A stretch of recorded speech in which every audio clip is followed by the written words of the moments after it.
So welcome back to Basin Motorsports on another exciting episode of the Enthusiast Toolbox. I am your host, Canaan Manley, owner of Basin Motorsports, and today we're going to talk about deep well sockets. Now we've already covered the standard socket set using the 6-sided, the 12-sided, and today we're going to cover deep well. Now, a lot of times you're going to use these in the case of a long stud running a nut down.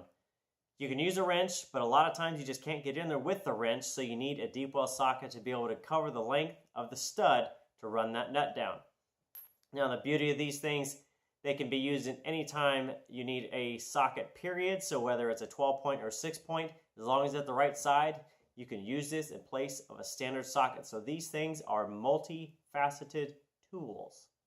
Now, of course, these are going to come in standard and metric sizes. So if you're working on cars from about later than 1975, you're probably going to want to set each of these for your vehicle, because sometimes you're going to have actually both sets of sizes on that vehicle. Now with these, definitely you're going to get them in probably a chrome, but you can get them in an anodized set where it's different socket sizes for different colors to help you differentiate the 10 millimeter from the 12 or the 14 or any of the others. Now, of course, these are also going to come in various sizes for the socket ratchet itself. So you can get these in 1/4, 3/8, 1/2 inch, 3/4, 1 inch, and anything beyond that, you're probably working on a diesel locomotive train or a 747 jet. As always, I will put a couple links down to great valuable tools I find passing on to you, the enthusiast. Check the description for those links.